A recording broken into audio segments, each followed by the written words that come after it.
Why, hello there, lovely listeners and viewers. You have come back down the red rabbit hole. We have missed you. And Tony McMahon is still with us, and he has missed you too, haven't you, Tony? Do you know what? I've been barely able to sleep. And humanity in general, I think, because obviously we don't check in through the week.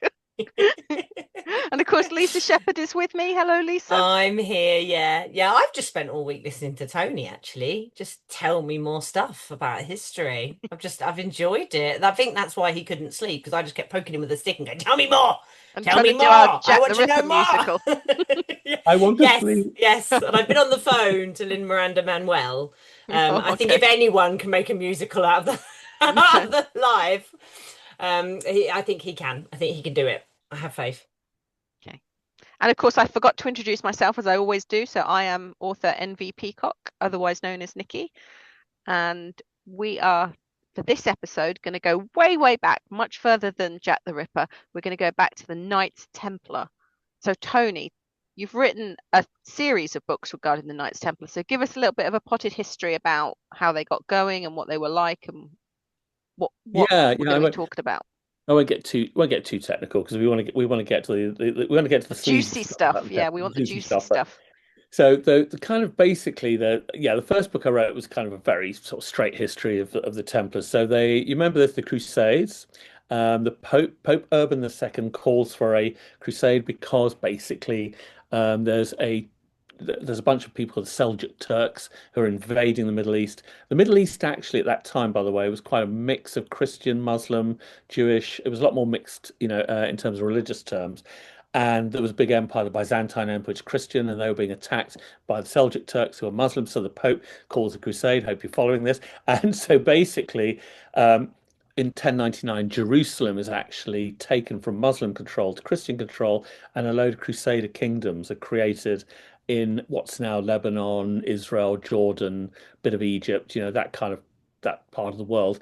And then 20 years after the Crusades start, a bunch of guys get together and they set up something called the Knights Templar, because the problem is these Christian knights who've come out to fight in the Crusades, they keep going home. They keep going, oh, look, it's that time already. Better go home for the harvest.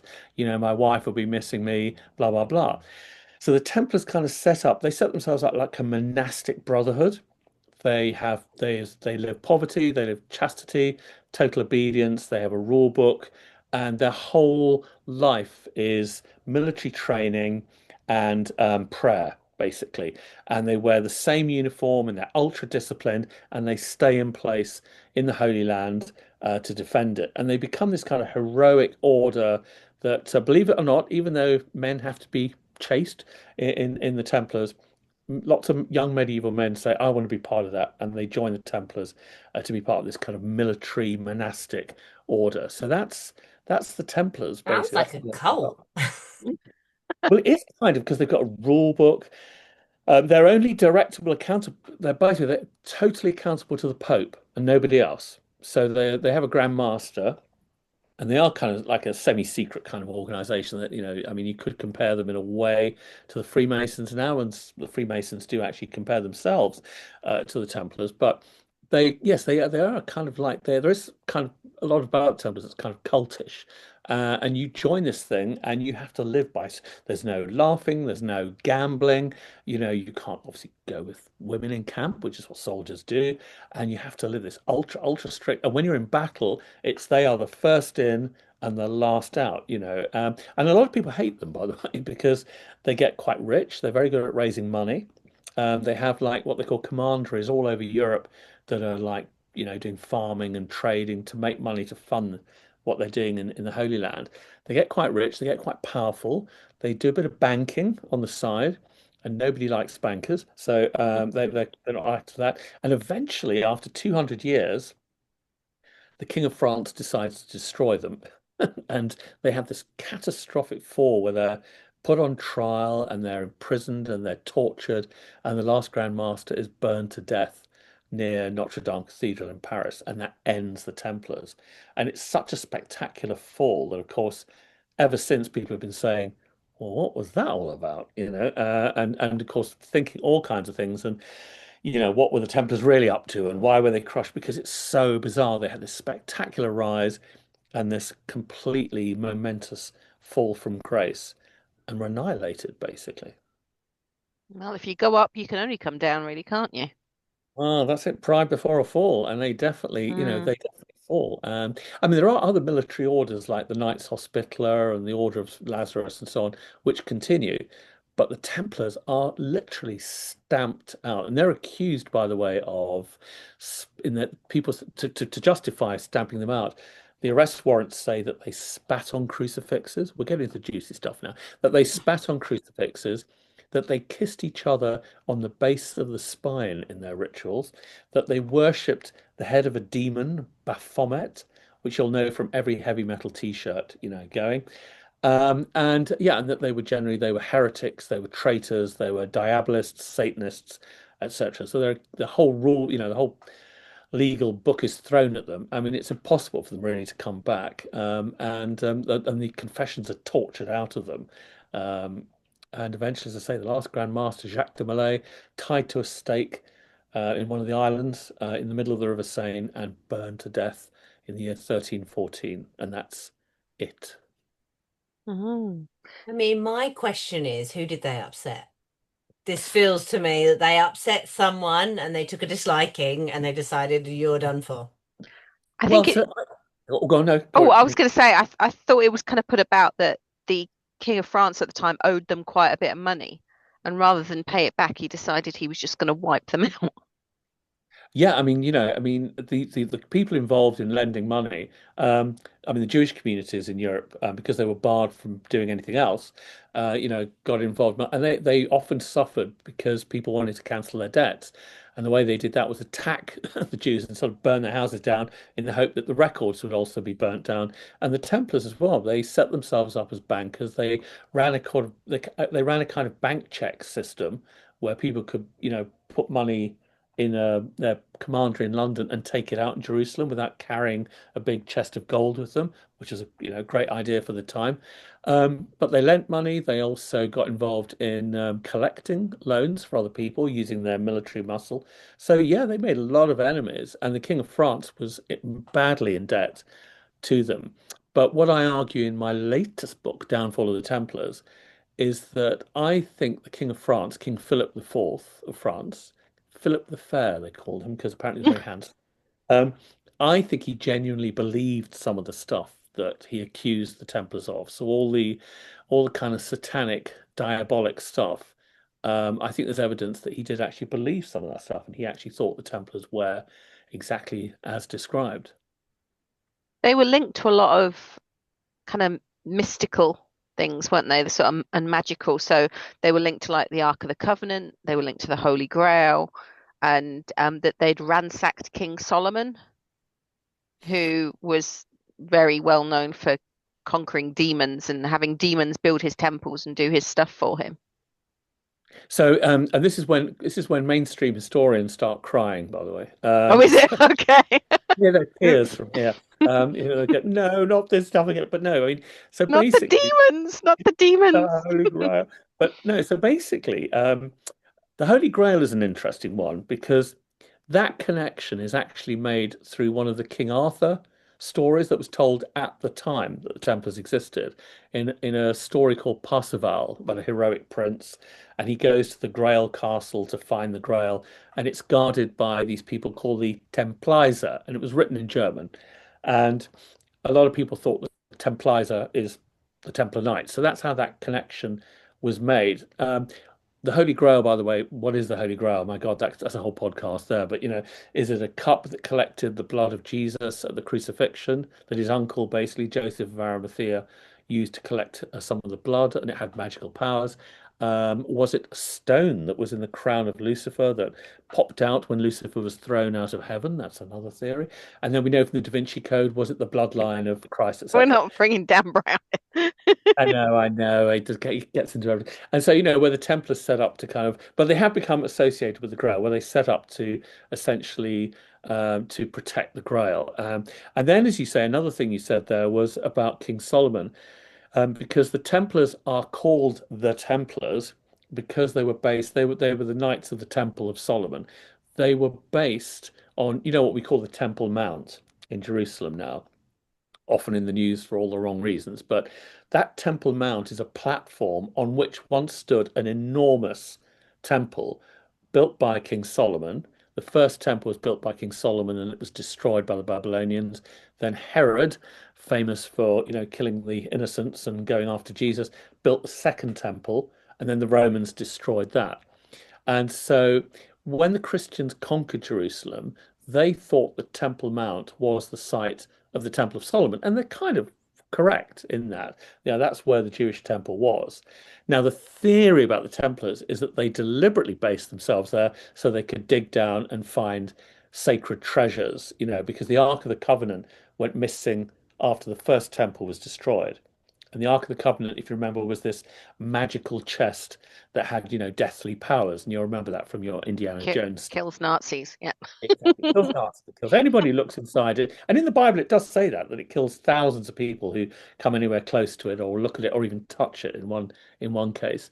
So there's this idea, are the Templars looking for the Ark of the Covenant because they want a weapon of mass destruction? Are they looking for the Holy Grail because they want this chalice that gives you whatever, it gives you eternal life or whatever? And people have speculated about, did they find the shroud of Jesus? Did they find the head of John the Baptist? Did they find any number of relics? And did this give them enormous power that caused resentment, and led to their downfall? So that's kind of how that theory pans out. Then where is it now? If they did find something, then where's it gone? Well, in my new book, Downfall of the Oh. Templars, Tony McMahon on Amazon and all reasonable online bookstores. So I have a chapter where I look at what do we mean by Templar treasure? So we mean the Passion relics. So, the Holy Grail is up there, the Shroud of Jesus. So Ark of the Covenant has nothing to do with Jesus, of course, but it's one of the treasures that gets associated with the Templars. And then, there's a theory that the Templars basically got wind of the arrest warrants that were being issued against them, and that they took their treasure in carts in the dead of night down to the port of La Rochelle, where some of their ships were waiting, and they shipped their treasure out of France just in time. And one theory says that they took it to Scotland, a very popular theory, and that they may have buried the Grail for a time in Rosslyn Chapel. But Rosslyn Chapel, problem with that theory is it hadn't been built yet. But then there's theory that the Templars hung around for a long time afterwards and were there when it was built. Anyway, I won't go into all that. But then the theory is they were protected by Robert the Bruce because he'd been excommunicated by the Pope, and any enemy of the Pope was, a friend of his. And then the theory runs that they then took the treasure using old Viking trade routes and military routes to the New World. And then there's a whole theory that the Templar treasure is buried at a place called Oak Island in Newfoundland. And you may be aware that there's been a History Channel series that's gone to about 13 seasons where two guys, Roanoke. are kind of looking for Templar treasure in Oak Island. But so the Scottish theory, and I do look at that in the book. I go into that in depth, how that theory developed. Another theory they took it to Portugal, another country that was very sympathetic to the Templars because the Templars had helped Portugal fight the Islamic Caliphate in the south.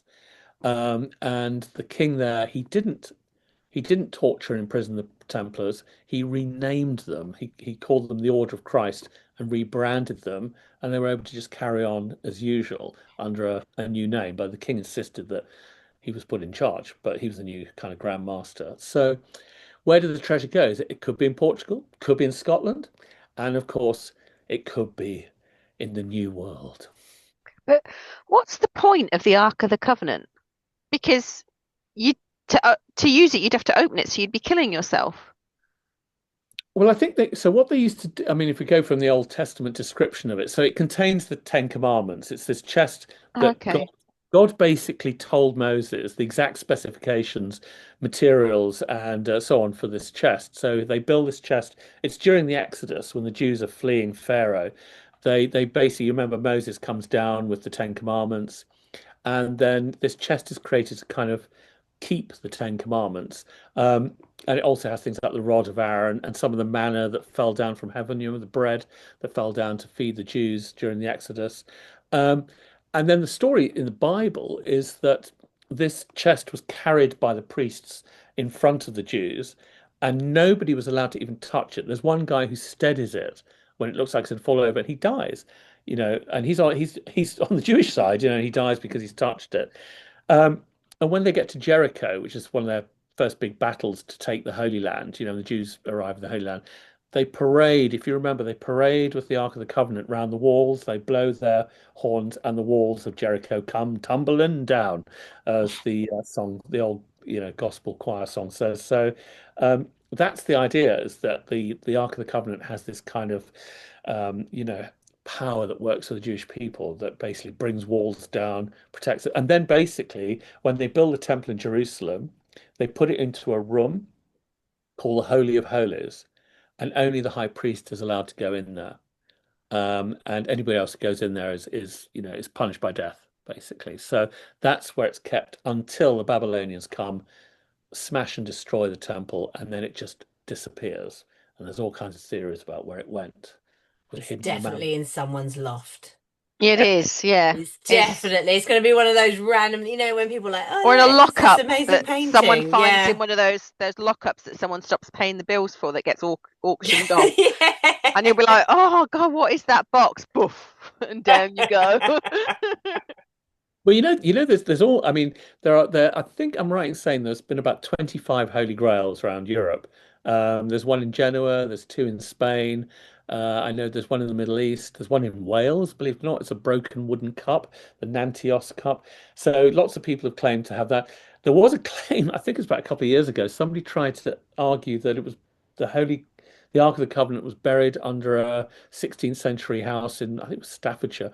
But you know, there are all sorts of theories about where the Ark of the Covenant is, and of course, by the way, the Ethiopian Christian Church claims that it's got it, but they won't let anybody look at it.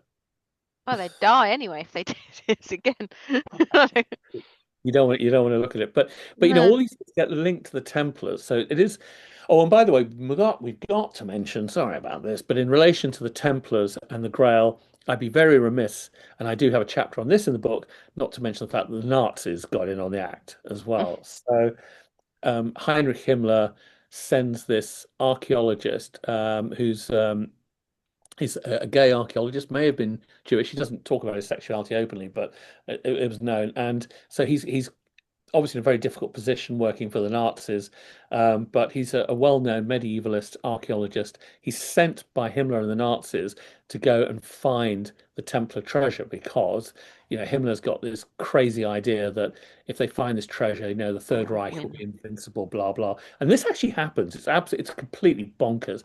And Otto Rahn is the guy's name, and he writes two books about his futile quest to go and find the Grail. And he has this crazy theory that the Templars were the kind of Aryan crusaders, you know, because all this race theory that the Nazis were into, and they were fighting the church, which of course there's no evidence that was the case. They were faithful to the church, but he has, of course, they construct this weird theory. They send Otto Rannoff to find the Templar treasure, and they think, you know, that will make them invincible. Poor old Otto Rahn doesn't find anything, and his body is found on an alpine hillside, frozen solid in 1939. People say suicide, but you know, if you don't deliver the Holy Grail to the Nazis, They're not going to be you very said you happy. would. There's only one way you're going. Hitler was really into his supernatural and trying to find an edge, wasn't he, for that? He was excavating Antarctica at one point to try and find some kind of extra dimensional portal that's supposedly there, some kind of bell or something bell.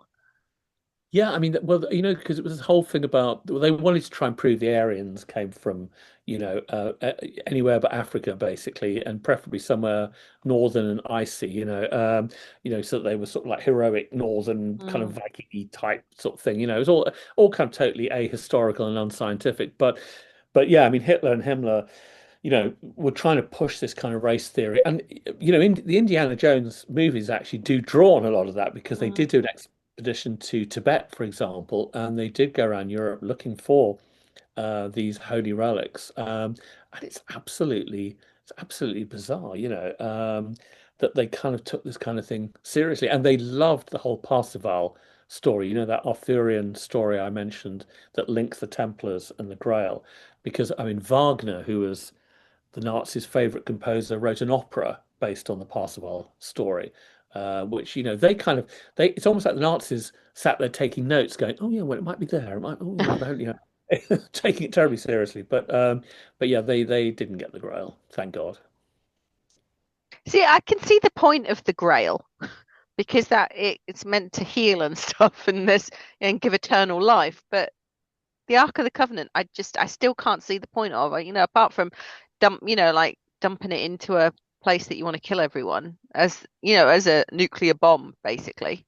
Yeah, it's a weapon of mass destruction. I mean, it's very Old Testament. There's no peace and love with the Ark of the Covenant. No.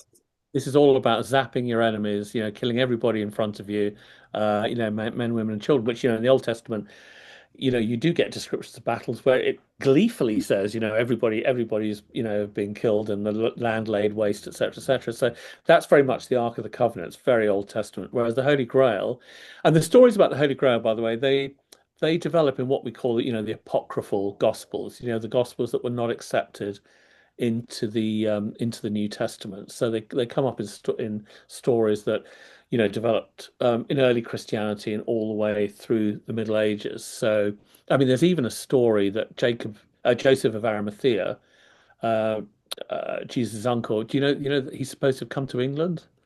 Um, and that he basically, so the story is that he brings the Holy Grail to England and he buries it at Glastonbury. And Makes there's sense. and if you go to yeah, that's why everybody's off there. Yeah, Yeah. but if you go to Glastonbury today, go to a place called the Chalice Well, where they claim the Holy Grail is buried, and the water, and it's been there since the medieval times. The water runs red, and it's iron oxide basically. But in the Middle Ages, people believed that was the blood of Christ bubbling out of the ground because the Holy Grail was buried there. Hmm. And there's also a kind of thorny tree. Well, it's been chopped down a couple of times, unfortunately, but where Joseph of Arimathea is supposed to put his walking stick and it kind of blossomed into a tree. I mean, you can see the ruined abbey of Glastonbury there, where the monks claimed all this stuff. They claimed they had the Grail and they claimed that Joseph of Arimathea was there. And they also claimed that King Arthur and Queen Guinevere were buried there as well and lots of other things. But yeah, there's a big Grail connection between Glastonbury and and the Holy Grail. Brings on the vibes. I like Mm. it. I think that's why. I think it's a home of festival because it's the home of the Grail. It's the home of the good vibes, the good times, living forever. There's been people going to Glastonbury for many, many years who are living forever through the music. With all Well, some of the bands, I think, I mean, Yeah. Neil Young must have drunk it, frankly, but yeah, yeah. with all the treasure the Knights Templar had then that kind of disappeared, I wonder how many billionaires now are actually employing archaeologists, movie style, to try and find these things and to dig out where stuff is. Because, I mean, just because you don't hear about it doesn't mean to say it's not happening. I can't imagine someone like Elon Musk is not looking at this sort of stuff and thinking, When you've got trillions, when you are a trillionaire, you really do have that money to burn. mm, On the radio this morning, they were talking about they found a study that apparently, somebody's found results from a study that if you shout at seagulls, they will not eat your food. Now, I was a bit like, who on earth has paid for that? Because if you won, I'll go down to Brighton Beach and prove your blinking theory wrong. Because if you shout at those seagulls, they don't give a damn and they're coming straight back down to get it. But like, I was like, who's paid? Like, honestly, who's paid for that? Who's paid for that? I reckon that was Elon. But yeah, if you've got trillions, you could do what you want. You could just be like, yeah, why not? I'll spend try and millions find on the Ark that. of the Covenant and Well, then never Yeah. touch it or open it. I can give you his do you know, I've just thought about it. I can get, and I do talk about this in the book, and I've forgotten about it. Shame on me, forget. There's a Jack the Ripper link. You want to know? Do you want to know what it is? Yeah, I tell you what it is. It So is over. the head of police during the Jack the Ripper killings was Sir Charles Warren. He's and he's absolutely useless. Doesn't find the Ripper, terrible guy.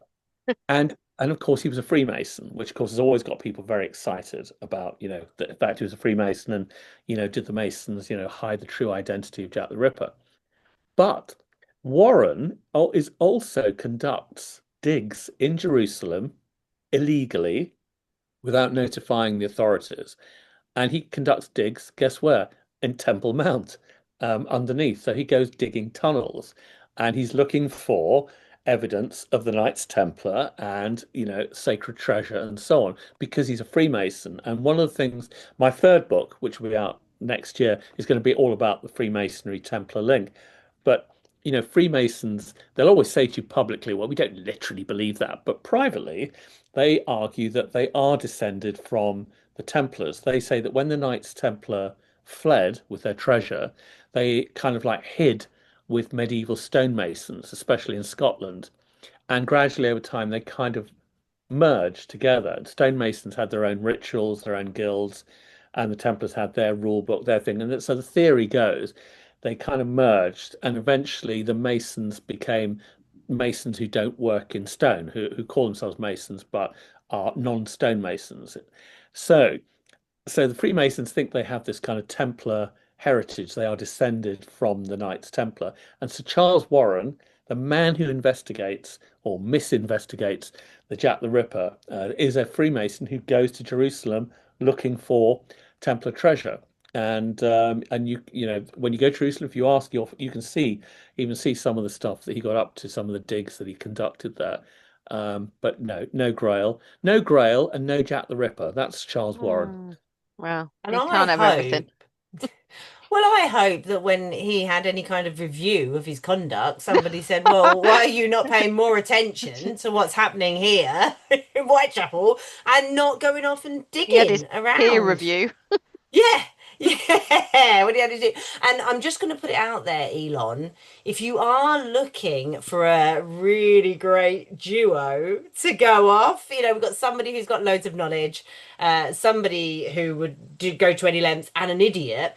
And I think we make a really good team, and we could probably make a really good show out of it as well and add your I, trillion. So if you I, want to pay someone, I'm open.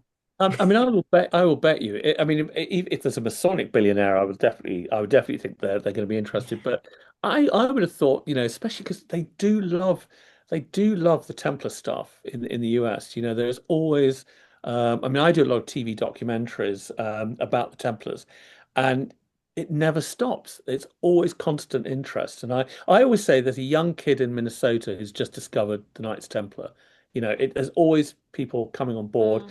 It's something that holds the imagination in the US. I don't completely understand why, but this idea of, these militarized Christians with secrets and rituals and so on, they can't get enough of it. And so I'm sure you could probably find a billionaire who yeah. I think your dream is We're realizable. open. I Yeah, think we're that, open. Good little and there's a trio. We're going lot to to need you on board find. though, Tony. Yeah, we definitely need you. You're the only one who talks any sense and knows what he's talking about. There's me. I'm thinking, oh, and when you go to bed and you're trying to sleep, but your mind won't let you?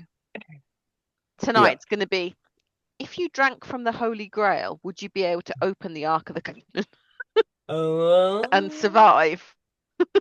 That will be going around in my head like all night. Would that happen? Could that happen? Is that like is that why the they were key? combined? Is that why Maybe. they, Uh, that made Maybe they were together? together and they had to and look at. wrap I you've got don't to think they wrap were yourself made in together. you got to wrapped in the shroud of Jesus as well. That'll Oh probably help. yes, you'd have to have your armor, kind of the shroud of Turin or whatever it is. The kind of yeah, definitely that could Now, work. now we're getting into some proper kind of movies, aren't they? Where you have to find all three items and bring them together to A holy to be able to scavenger complete the hunt. mission. Yeah, yeah. Find all the missing parts of whatever. It's a proper like fantasy novel now, isn't it? I'm on board. I'm up for it. And you'll get Nicolas Cage to star in it like that. I'm telling you. Yeah, I think that's he'll true. fund it, won't he? Oh God, yeah. And Nick, direct Nick, it. we're open. We're open. Come on the pod. Let's talk about it. But only if he funds the Jack the Ripper musical as well, because Oh that's yeah. There's got to be a way to his agent, hasn't there? There's got to be a way to, because if anybody would get involved in both these stories, it's Nicky Cage, isn't oh it? yes, I think Yeah. he'd be well up for it. No. All right, that's another project. So the Ripper musical and Nicholas Cage. Okay, Yeah, okay. our own kind of holy scavenger hunt film. Absolutely. Well, no, I see us being a story, actually. I feel like I could see us three almost podcasting it or doing some sort of series, like out there, Well, we can documenting our content create as journey. we go. Yeah, yeah. We could We could definitely do call we that. could Do some call it. reels. How about only Templars in the building? No, no. Hey, I just did that one just like that. Absolutely. I hope everybody Now I'm got that trying to think which reference. one But we anyway, are. never mind. I'm Yeah, sure they yeah. did. You got it. You got it. You got it. We got it.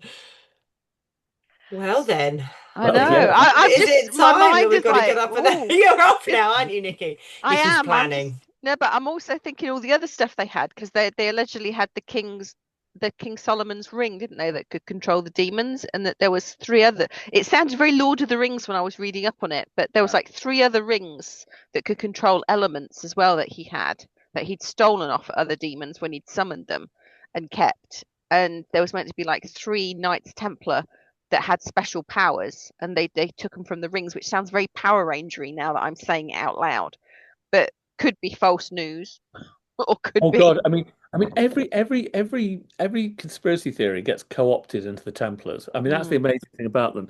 And I mean, I think there's even one out there saying that there's even one theory out there that the Holy Grail was melted down and ended up in the torch of the Statue of Liberty. That's another one that's, but there are so many kind of variants on the Templars. I mean, some historians would just say no, they were just a bunch of boring Catholic knights who clang their swords for a Sort of while and then bodyguards for pilgrims kind of thing. bodyguards of pilgrims and then basically fell on their swords, and they were just too stupid to defend themselves. But that actually the evidence is they were brighter than that because they were very good financiers, they were royal advisors, they were great at that. I mean, they were good at making money and they won battles. And so I think there's something to the Templars, and I think it's just the way they were destroyed. It raises so many questions. Why were they destroyed so ferociously? And I don't think they expected it. I think they took them completely by surprise, um, and they were just stunned. And the trials went on for years. Poor guys rotted in jail for 5 years. Well, it was the Uh, witchcraft trials you were saying before, wasn't it? Regarding like what kind of kicked off the witchcraft trials. And, if you torture someone for long enough, they could admit to anything. So whether that be deals with the devil or, handling the Holy Grail or kicking open the Ark of the Covenant, they're going to Agreed. admit to it.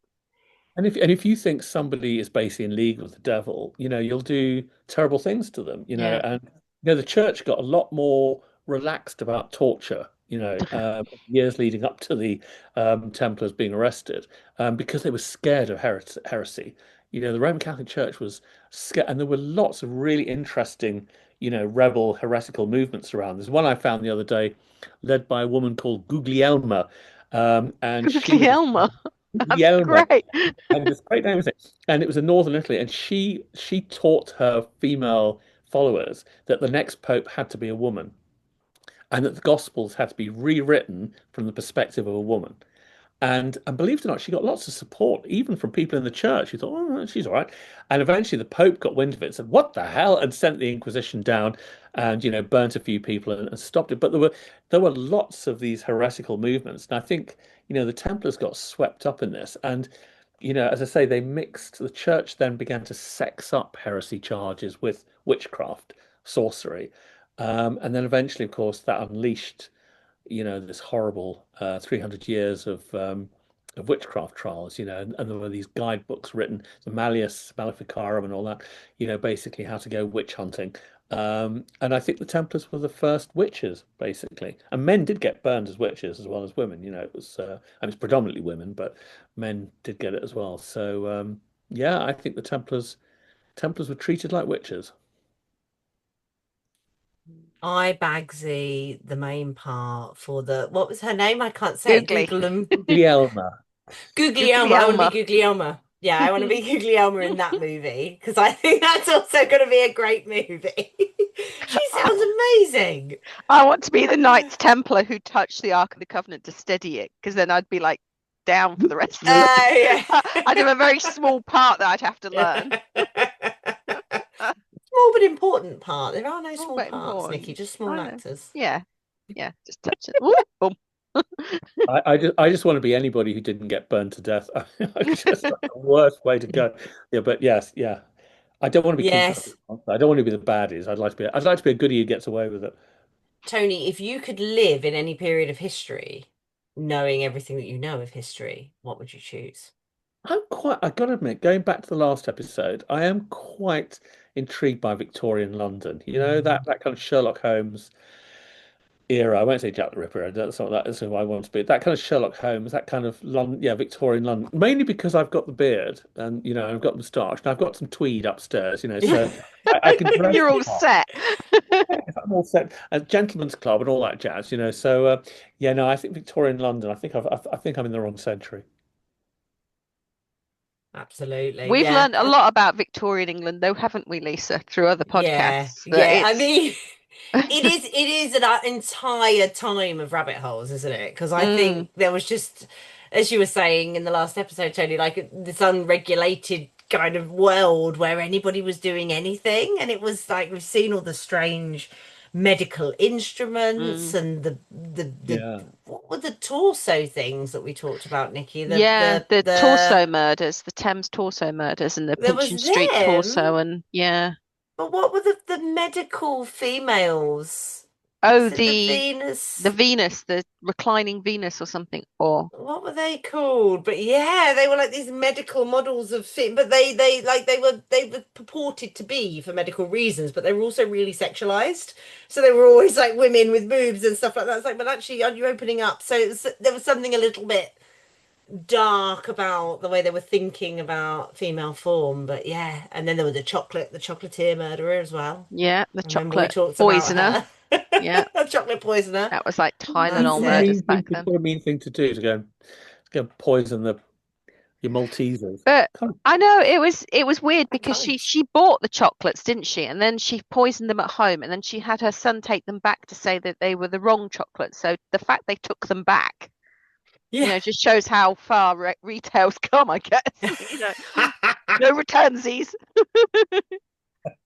Yeah, that should have just ended up in the back of the shop, shouldn't it, really? As, oh, anyone want to eat these? Someone's brought them back, we can't resell them. But no, they went back out and then it was all around. Was it in Brighton? And it was sort of went all across Yeah, around.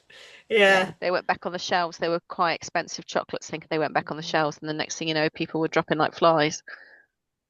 Would oh be a God. fun time. I Fun mean, I mean, time, interesting, You'd difficult have to be time. rich. That's Yeah. that's the Yeah. key there. It wouldn't be fun if you were poor, but if you were rich, Mm. you'd perhaps. But then again, if you were rich in any century, it'd probably be a lot of fun. Be fun now.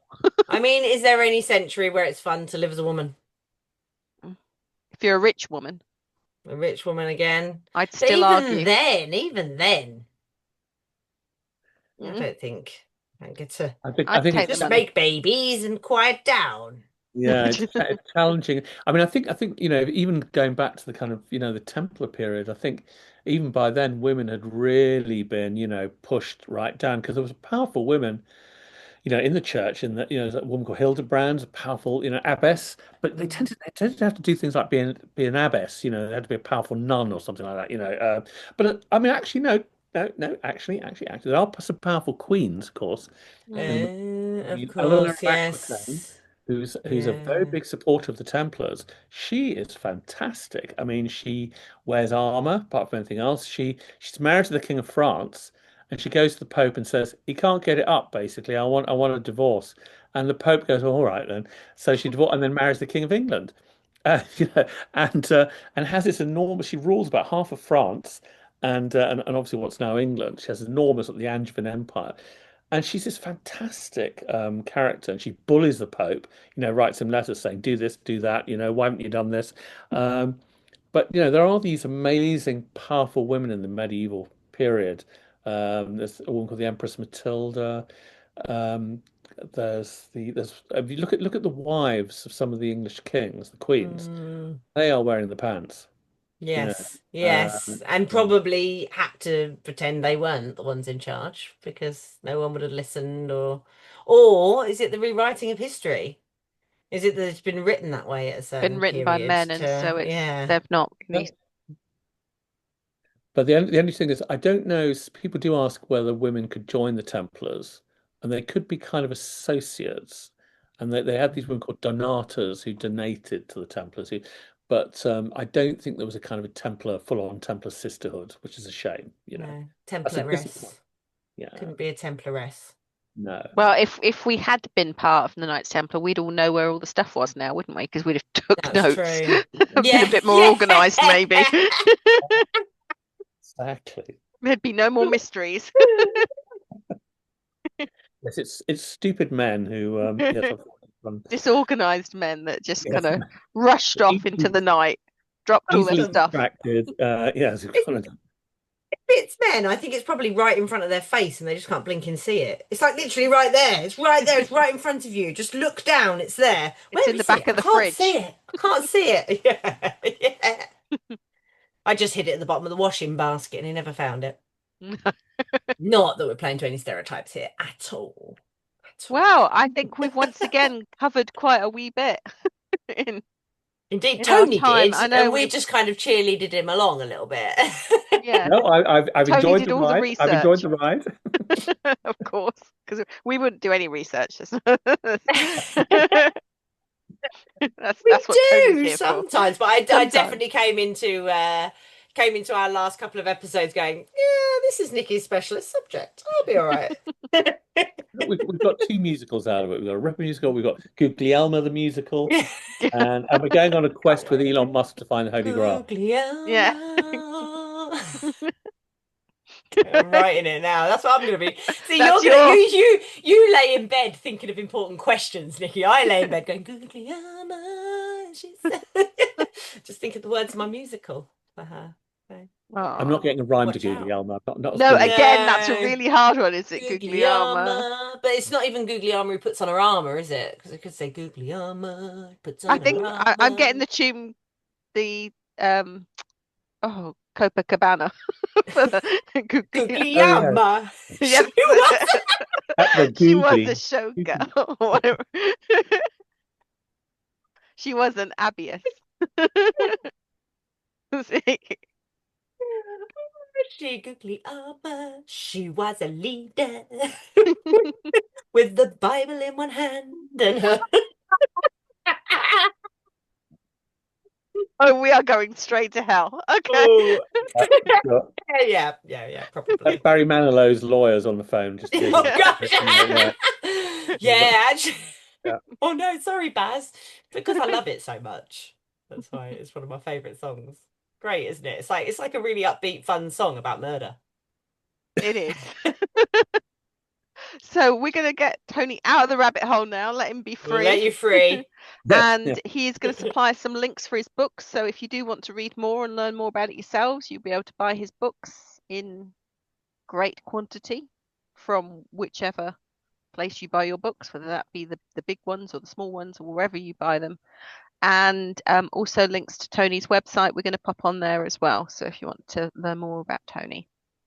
Well, thank you. Thank you as That's ever. right. I'll remind myself to send all these links. Yes, I will remind you Very anyway because I'm the organised one. I wouldn't have lost the Ark of the Covenant, believe you me, or the Holy Grail. Tell you what, No. as authors, we need to find the Holy Grail of selling books, don't we? We do. That would be great. So I think Sarah J. Maas has got that one if you wanna check in. Yeah. Or maybe Richard Osmond, he might have it as yeah, well. he I'll seems ask. to have that. No, he's definitely We- drunk from that. we He's want definitely it drunk back. from the Holy Grail.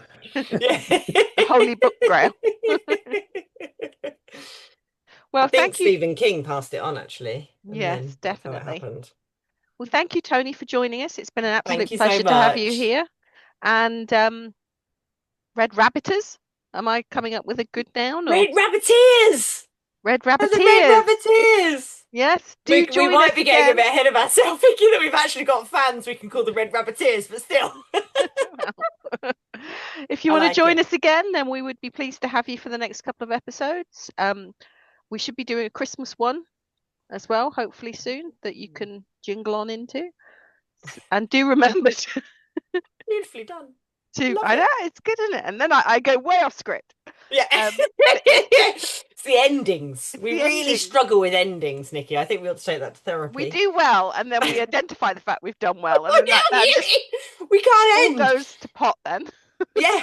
Find us on your socials. We are on TikTok, Facebook, and Instagram, Yeah. and Patreon. YouTube, where we are coming in your face. You can see us as well as That's hear not us. So what we check wanna us out say. there. That's what we've done wrong before, isn't it? Oh, I well. think it was in your ears. In your ears. Okay. Well, thank you again, and we will see you soon. Take care, everyone. Bye-bye. Bye. Bye.